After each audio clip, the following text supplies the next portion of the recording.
골로새서 신약 327면에 기록된 골로새서 3장 18절에서 21절까지 말씀입니다.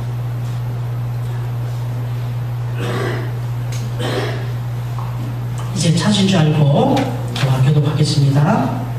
아내들아 남편에게 복종하라. 이는 주 안에서 마땅하니라. 자녀들아 모든 일에 부모에게 순종하라. 이는 주 안에서 기쁘게 하는 것이니라. 낙심할까 하니라. 아멘. 하나님의 말씀입니다. 자들은 하나같이 말하기를 이 땅 위에 하나님께서 직접 만드신, 직접 허락하신 기관이 두 개가 있다, 이렇게 말합니다. 그 두 개는 바로 교회와 가정이다, 이렇게 말합니다. 여러분, 하나님께서 직접 이 땅에 교회와 가정을 허락하셨는데, 실은 이 교회와 가정은 저 하나님의 나라의 샘플이다라고 하는 겁니다. 모형이다, 이런 얘기입니다.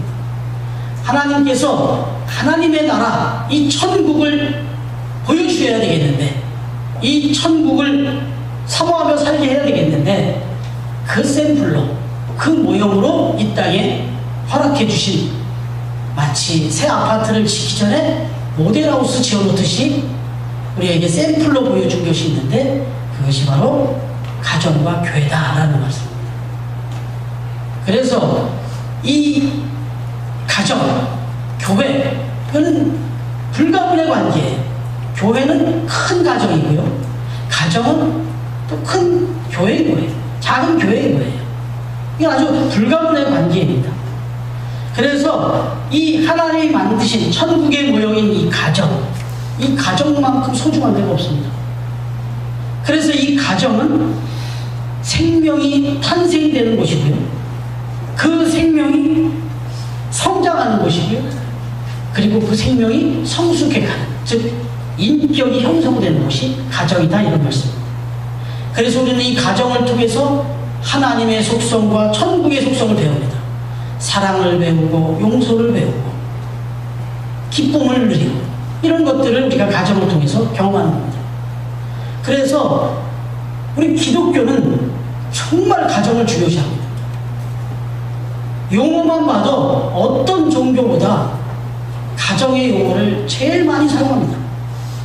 하나님을 아버지라 부르고요, 예수 그리스도를 신랑이라 이렇게 말씀합니다. 그런가 하면 우리는 하나님의 자녀다, 이렇게 말합니다. 또 우리 성도들 간에 어떻게 부르죠? 형제 자매로 부릅니다. 여러분, 우리가 지금 예배드리고 있는 이 교회는 하나님의 집이다, 이렇게 말합니다. 모두가 다 가정으로, 이렇게 개념으로 그렇게 부르고, 그렇게 우리가 신앙생활을 합니다. 여러분, 불교는 가정보다도 개인의 해탈을 중요시 여깁니다. 그래서 스님들 결혼 안 합니다. 가정을 갖지 않습니다. 좀 유감스러운 것은 우리 같은 이렇게 가정을 소중히 여기는 이 신앙 안에 있는, 같은 신앙 안에 있는 캐톨릭이, 거기도 보면 신부님들이 결혼을 안 하고 가정을 안 갖습니다. 물론 거룩하고 구별된 의미를 갖는 건 좋습니다만은, 그러나 크게 보면 하나님은 가정을 중요시 여깁니다.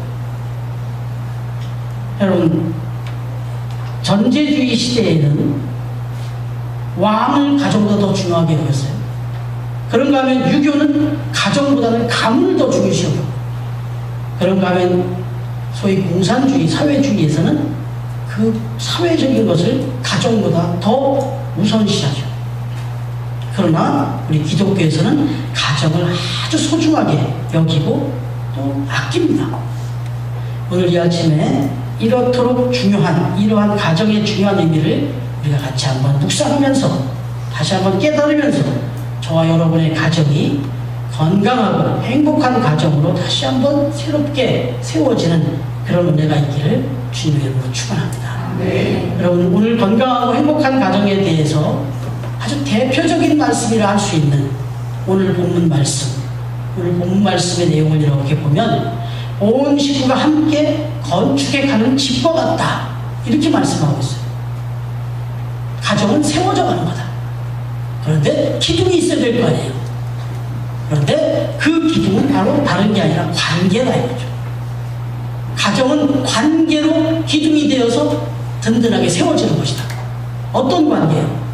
제일 첫 번째는 부부관계입니다. 제일 첫 번째는 부부관계로 이 가정이 서는 겁니다. 그리고 그 다음에는 부모와 자녀의 관계로 가정이 서는 것이다. 먼저 생각해 볼 것은 가정은 부부관계로 세워지는 것이다. 오늘 말씀 18절 19절 말씀을 다시 한번 읽어보겠습니다. 시작. 아내들아, 남편에게 복종하라. 이는 주 안에서 마땅하니라. 남편들아, 아내를 사랑하며 괴롭게 하지 마라. 예, 다시 한번 힘있게, 이렇게 해서 가정이 안 쓸 것 같아요. 다시 한번 힘있게 시작. 아내들아, 남편에게 복종하라. 이는 주 안에서 마땅하니라. 남편들아, 아내를 사랑하며 괴롭게 하지 말라. 혹시 이 말씀이 좀 마음에 안 차서 그러시는 분들 계십니까? 남편에게 복종하라. 나 진짜 이래서 안 읽으신 분 혹시 계세요? 남편들아, 아내를 사랑하며 괴롭게 하지 말라. 이래서 지금 제대로 안 읽으신 분 혹시 계십니까? 여러분, 오늘 18절 먼저 생각해보면 아내들아, 남편에게 복종하라. 주 안에서 마땅하다. 참 괴로운 말씀이죠. 여러분, 결국 결코 이 말이 무슨 유교적인 남전여비 사상을 이야기하는 것은 아닙니다. 여자들이 남자보다 뭐가 부족해서 이렇게 말씀하시는 게 아닙니다. 여성도 남성도 착각하면 안 되죠. 여자가 남자보다 열등하다거나 이런 얘기를 성경에서 한 적이 없어요. 남자나 여자나 다 동등한 인격과 권위를 가졌음을 성경은 말합니다. 다만 하나님은 이 가정이라는 것을 세울 때 질서를 주시기 위해서, 말 그대로 머리가 둘이 있어서는 안 되니까 질서의 차원에서 남자와 여자를 주시고 여자가 남자에게 순종하라, 복종하라. 그래서 그렇게 질서를 유지해가라. 그렇게 해서 가정을 세워야 된다는 뜻에서 말씀하셨다는 겁니다. 이게 주 안에서 마땅한 질서의 원칙이다. 하나님이 이 가정을 세우신 원칙이라는 거예요. 이걸 우리가 어떻게 해? 가정을 하나님 그렇게 세우셨다면 그렇게 세운 줄 알아야죠. 여러분, 이 부분은 역할이에요, 역할. 아, 나를 머리를 세웠으니까 내가 아내 위에 군림한다, 그런 뜻이 아니에요. 아니, 남편이 밑에 내가 복종하는 것이 굴욕이 아니라는 거예요. 이건 역할이에요. 여러분, 이렇게 생각하면 좀 쉽게 이해하실 수 있을까요? 저는 가끔 드라마를 보면서 사극을 보면 정말 대원로, 그 지금 젊은 왕 역할을 맡은 그 배우, 태어나기도 전에 이미 배우 생활을 하던 원로 배우가 신하가 되어가지고 분장할 것도 없을 만한 그런 노 배우가 신화복을 입고 그 젊은 배우 앞에 전화 하면서 고개를 바짝 맞추면서 거기다 대고 막 그냥 막 펌버되는 이런 장면, 반말 맞아요, 반말.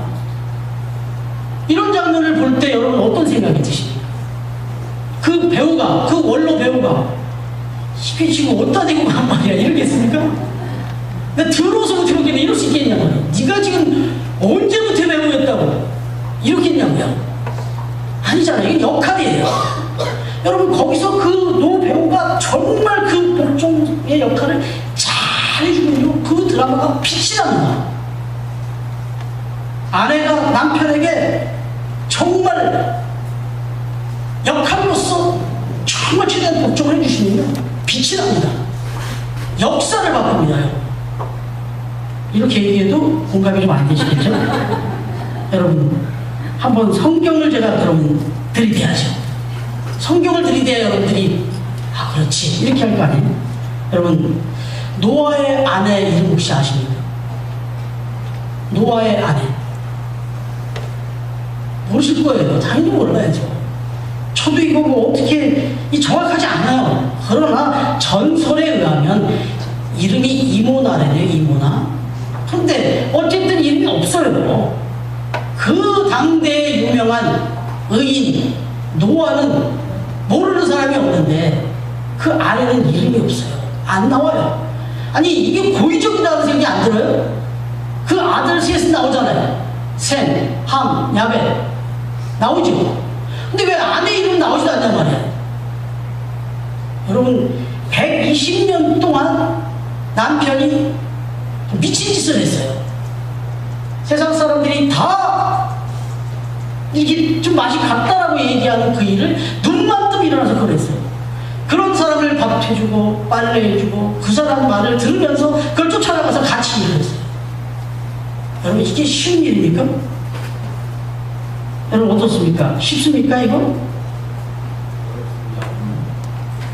어렵죠? 네. 경험하시지 않나요? 어떤 아내가 이렇게 해요? 1년도 이렇게 못해줍니다. 1년 120년을 이렇게 했어요. 여러분 그 다음에 홍수가 났어요. 사실은 지금 말씀한 것도 있지만 비가 그 전까지 땅에 비가 내려본 적이 없다고 성경에 기록되어 있어요. 홍수가 나기 전까지 땅에 비가 내려본 적이 없대요. 그러니까 비를 한 번도 본 적도 없어요. 그런데 비가 홍수가 내려서 이 지면이 다 덮일 거다. 그 말씀 듣고 배를 짓는데 그걸 그냥 복종한 거지. 이게 순종입니까? 여러분 얼마나 답답하고 지겨웠을까요? 얼마나 딱 때리시고 도망가고 싶었을까요? 그런데 끝까지 이름 남지 않고 끝까지 그대로 복종했습니다. 이게 인류의 역사를 바꿔놨잖아요. 여러분 아브라함의 아내 사라를 한번 생각해 볼까요? 어떻습니까? 아브라함의 사라가 아브라함이 하나님의 부심을 받았어요. 갈 바도 알지 못하는 곳으로 그 나이에 이사를 가야 됐어요. 짐 다 끌어들고 이제 떠나야 됐습니다. 그런데 아무 말 없이 따라갔어요. 저 이사할 때마다 사모한테 꼭 물어봅니다. 제가 혼자 가서 집 보아서 큰일 납니다. 아내가 봐야 됩니다. 제가 딱 한 번 제 혼자 가서 집을 정한 적이 있어요. 결혼을 앞두고 결혼 승낙을 받기 위해서 집부터 뭐 가지고 결혼하냐고 하는데 계약서를 하나 들고 갔어요. 제가. 그때 한번 집사람 보지도 않은 집을 제가 계약서를 만들어 갔다가 그 다음에 제가 얼마나 욕을 먹었는데 이게 부엌이냐 이게 뭐 이래갖고 여기서 어떻게 살림을 하냐고 제가 얼마나 욕을 먹었는지 몰라요. 여러분 아내 눈치 보고 이사합니다. 지금은 이사 가는 날 남편은 애완견 안고 있어야지만 데리고 가요. 네? 애완견은 꼭 데리고 가니까 애완견을 안고 있어야 데리고 가요. 애완견하고 같이 있어야만 안 데려고 간다는데 여러분 아브라함이 이사를 할 때 어디로 갈지도 몰라요. 지금 도대체 뭐하러 가는지도 몰라요. 그런데 그냥 이렇게 따라갔습니다. 여러분 이것뿐만인가요? 어떻게 아들을 낳았습니까? 어떻게 아들을 낳았어요? 이삭. 그런데 그 아들을 바치라는 거예요. 하나님 앞에 바치라는 거예요. 모리아 산으로 이른 아침 데리고 제단에다가 죽이러 갑니다. 여러분 이건 난리 나는 거죠. 부부싸움 나는 거죠. 먼저 두 사람이 칼부림 나죠. 여기 지금 우리 자녀들이 다 있지만 제가 몇몇 분한테는 고백한 얘기니까 아이들 교육 문제를 놓고 아이들 훈육 문제를 놓고 사모하고 다툰단 말이에요. 사모는 그래도 품어줘야 된다. 한 번 더 이해해줘야 된다. 저는 그래도 바르게 가야 되지 않느냐. 이러면서 둘이 부딪혀요. 여러분들은 그렇지 않습니까? 저희 집만 그렇습니까? 여러분 그냥 아주 사소한 것 하나 가지고도 부부가 이 문제 가지고 많이 부딪혀요. 여러분 지금 이삭을 죽이러 가고 있어요. 지금. 그런데 아무 말 안 합니다. 사라가 아무 말 안 해요. 복종한 거예요. 복종한 거예요. 이게 어떤 결과를 낳았습니까? 열국의 아비가 되고 열국의 어미가 됩니다. 믿음의 조상이 됩니다. 여러분 이건 하나님이 하시려고 하는 일을 진행할 때에는 질서가 있어야 돼요. 이거 어떻게 하나님이 남편 아내 둘 다 불러놓고 하냔 말이에요. 하나님이 하시는 일들을 이루어갈 때 우리 가정을 향해서 해가야 될 일들을 주실 때 질서가 있는 거죠. 질서가. 그래서 복종하라는 거예요. 여러분, 복종하라는 말씀에 복종하면 그 남편 하나님이 책임지십니다. 믿으셔야 돼요, 하나님을. 예.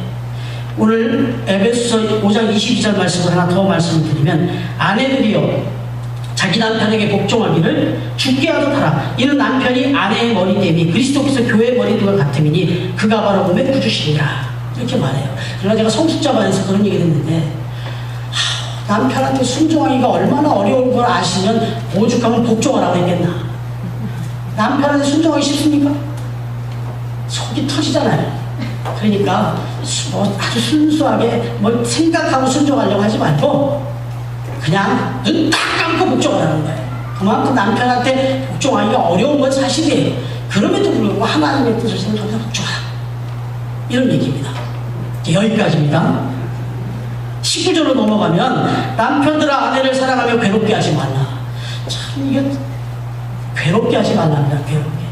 남편들이 아내를 얼마나 괴롭게 하면 이렇게 말씀하겠습니까? 인터넷에 올라온 재밌는 글이 하나 있는데요. 아내들의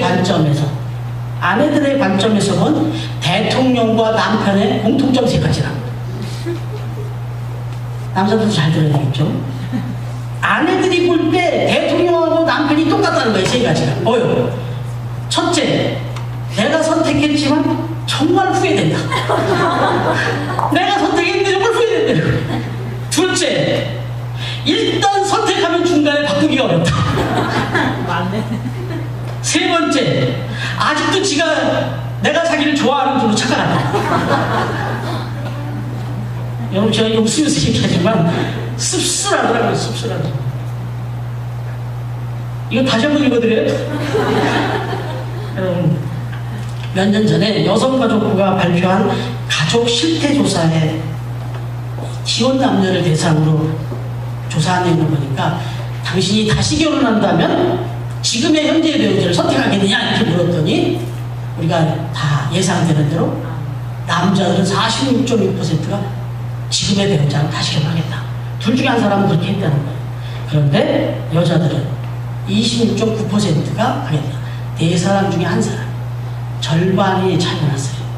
여자들은 많이 고민을 해요. 지금 이 남편하고 다시 또 결혼하겠다는 사람은 참 4명 중에 1명밖에 안 되는데, 남자들은 2명 중에 1명이 이게 뭘 의미하는 걸까요? 예. 그만큼 남자들은 만족하고 있다는 거 아니에요. 여성들은 불만족하고 있다는 얘기 아니에요.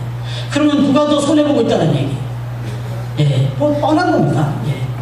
여러분, 그런데도 우리 남자들은 또 이걸 바꿔 말하면 착각이에요. 내가 그렇게 생각하는 것처럼 아내도 결혼 다시 하게 되는 나랑 결혼한다고 딱 판줄로 착각하고 있다는 거예요. 아직도 내가 자기를 좋아하는 쪽으로 착각하고 있다. 대통령이나 남편이나. 여러분, 탈무드에 보니까 이런 말씀이 있네요. 아내를 까닭 없이 괴롭게 하지 마시오. 하나님께서는 아내들의 눈물방울을 세고 계십니다. 위로가 되십니까? 아내들? 예. 이게 무슨 얘기냐면, 하나님이 다 듣고 계신다는 거예요. 아니, 더 조심한 말로 하나님이 다 갚아주실 거다는 얘기예요. 남편들 정신 차려야죠. 예. 여러분, 에베소 5장 28절을 보니까, 이와 같이 남편들도 자기 아내 사랑하기를 자기 자신과 같이 할지니 자기 아내를 사랑하는 자는 자기를 사랑하는 것이니라.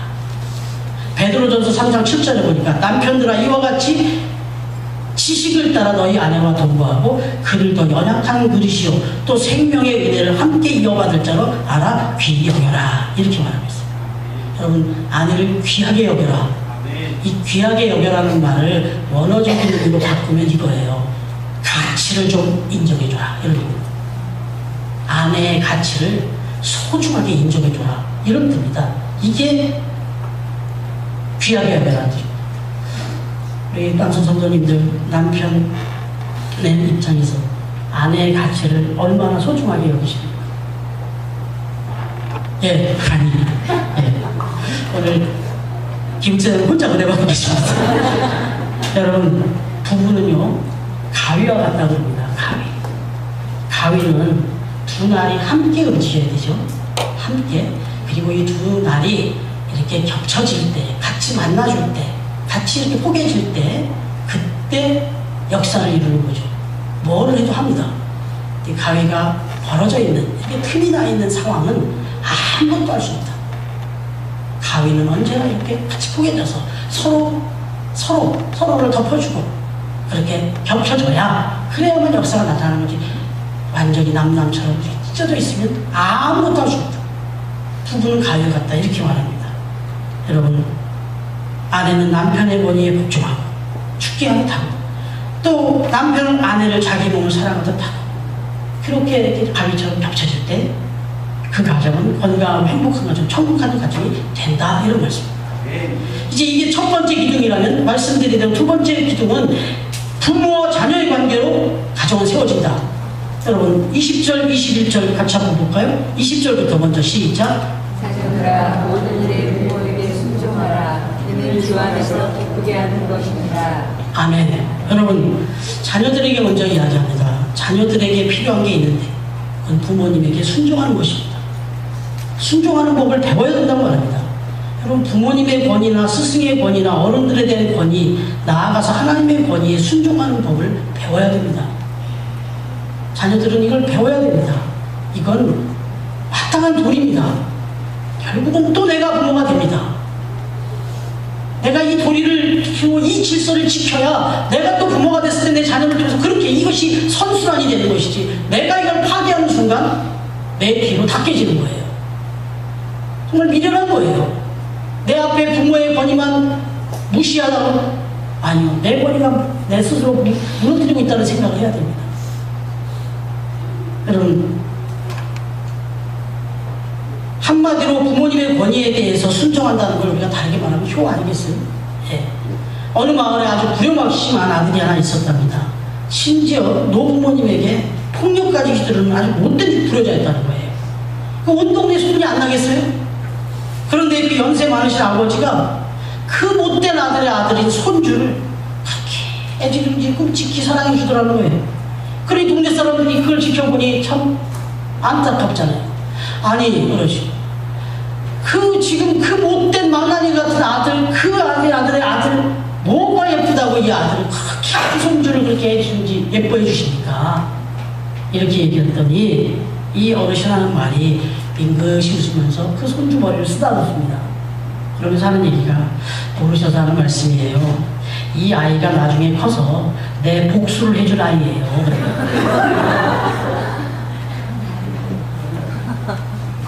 여러분 이거 의미심장한 얘기 아닙니까? 혹시 여러분 중에 손주 이런 마음으로 키우시는 분 있습니까?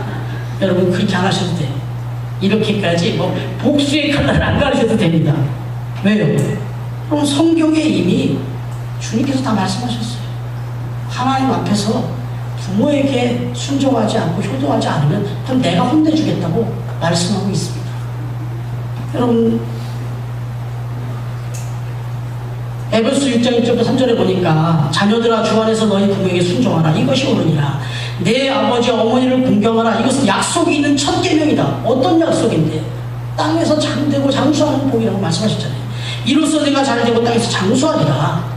신명기 27장 16절은요. 부모를 경홀히 여기는 자는 저주를 받을 것이다. 모든 백성은 아멘을 치리라 그랬어요. 여러분 아멘이십니까? 아멘. 모든 백성 아멘 하는 거예요. 얼마나 하나님이 이 부분을 강조하시는지 알지 않겠습니까? 여러분 여기까지 하고 이제 또 자녀들이 노여워하니까 21절 말씀을 한번 보죠. 아비들아 너희 자녀를 노엽게 하지 말지니 낙심할까 하니라. 에베소 6장 4절에 보니까 더 구체적인 말씀 나오죠. 아비들아 너희 자녀를 노엽게 하지 말고 오직 주의 교훈과 훈계를 하리라. 이 말씀도 우리가 마음속에 깊이 둬야 됩니다. 때로는 부모들이 자녀를 자신의 소유물처럼 생각할 때가 있습니다. 절대로 자녀는 내 소유가 아니잖아요.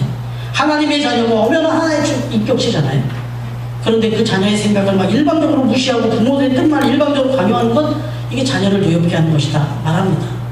부모들이 흔히 실수하는 것은 부모들이 이루지 못한 꿈을 자녀를 통해서 막 이뤄보려고 자녀에게 막 강요하고 가치를 막 심어버리려고 하는 이런 일 때문에 이제 문제가 생기죠. 그래서 자녀가 하고 싶은 일과 부모가 시키려고 하는 일이 막 상충이 돼서 갈등이 되고 하는데 이러다 보면 낙심도 하게 되고 또 때로는 방황하게도 된다. 이러한 때에 자녀에 대한 부모의 최대한 배려는 자녀를 향한 하나님의 계획이 무엇인지를 먼저 깊이 깨달으면서 잘 살피면서 믿음의 길로 철저히 인도하되 자녀가 자신의 인생을 스스로 개척하고 자립할 수 있도록 눈물로 기도하면서 도와주는 역할, 이게 부모가 해야 될 역할이다. 이겁니다. 제 말씀을 마칩니다. 여호수아 24장 15절에 보니까 여호수아가 유언을 남깁니다. 너희가 섬길 자를 오늘 택하라. 오직 나와 내 집은 여호와를 섬기겠노라. 이렇게 말씀합니다. 그렇습니다. 서두의 말씀대로 가정은 하나님이 친히 세워주신 신앙의 공동체입니다. 그렇기 때문에 하나님은 우리 가족의 주인입니다. 그래야만 하나님을 주인으로 삼으셔야만 부부관계도 부모관계도 자녀관계도 든든하게 설 수가 있다. 바라기는 우리 새로운교회 모든 성도님들의 가정이 하나님 아버지 주님을 주인으로 모시고 그렇게 섬기면서 아내와 남편 그리고 부모와 자녀가 함께 건강하고 행복한 가정을 이렇게 세워가는, 그래서 이 땅에 천국 같은 가정을 이루어가는 복된 믿음의 가정들이 다 되어질 수 있게 주님의 이름으로 축원합니다. 아멘. 기도드리겠습니다. 하나님 아버지 감사합니다. 우리에게 다시 한번 가정의 소중함을 일깨우시며 가정의 날 5월을 허락하여 주시고 오늘 어린이 주일, 어버이 주일로 지키게 하시니 감사합니다. 이 사랑하는 새로운 공동체에 속한 모든 성도들 그리고 이 땅의 모든 가정들이 정말 하나님이 이 땅에 허락하신 그 창조의 원리대로 가정의 그 원리대로 건강하고 행복한 가정들로 거듭날 수 있도록 축복하시며 특별히 우리 믿음의 가정들이 세상에 본을 보이는 아름답고 행복한 가정들을 이루게 하여 주옵소서. 모든 것 주님께 감사드리며 예수님의 이름으로 기도드립니다. 아멘.